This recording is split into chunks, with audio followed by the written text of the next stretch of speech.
Now take a look at these images behind me. It's a colorful tower that rises 12 feet on the campus of Illinois Tech. Our first alert meteorologist, David Yeomans, takes us inside a construction project that's beyond cool.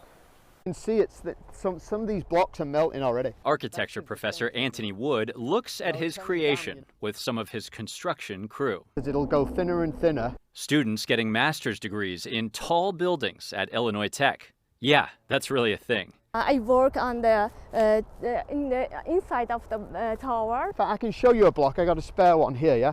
Instead of bricks, check out their creative building technique. It starts with water balloons. You get the water balloons, you put some food coloring in the water balloons, and then, tie it, and then you leave it out in the cold for 2-3 days. Here they are, just waiting to be added to the tower. And you put snow into the buckets and pour water on the snow, and that forms a mortar, that forms a mush. You put some mush on top of the block, you put another block, and it freezes together. So that's what you're seeing here. You're seeing the blocks that came out of the water balloons, and then you're seeing the snow and ice to form a mortar which separates the blocks but essentially glues them all together. So that is, until it freezes, until it thaws, that's absolutely solid. And to get up 12 feet, ladders won't do the trick. This crew needed construction equipment. So a colleague of mine set us a couple of scaffolds, and that's how we managed to get up to 12 foot. And we had our harnesses on.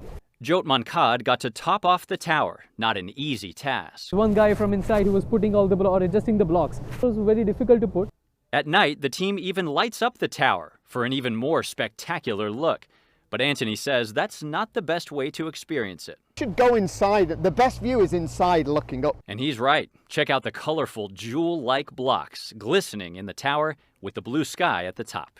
I think it looks very beautiful. They all get an A, but I only get a B+ because I knocked this with my head as I was coming out. This tower has no chance of surviving. And the team's okay with that.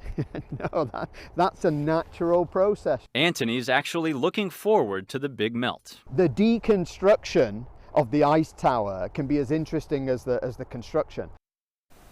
It was in the single digits earlier this week when they built the tower. And here is one of the water balloons in all its glory that turned into the ice chunks that was left over from the project. Now, they said they don't mind it melting, and it will be doomed by what, about Monday? Yeah, Monday into Tuesday, it's going to start, the structural integrity is going to fall apart. If you're wondering, I mean, they're so pretty in the sun. This thing's heavy. Ooh. I didn't do lower body today, so maybe Get those squats in. Get those squats in. Wow, I don't want to break the desk, but they're heavy, they're beautiful. Like they said, there's water balloons in here, and that's with food coloring. That gives you the nice little color. Very creative. Yeah, I love it.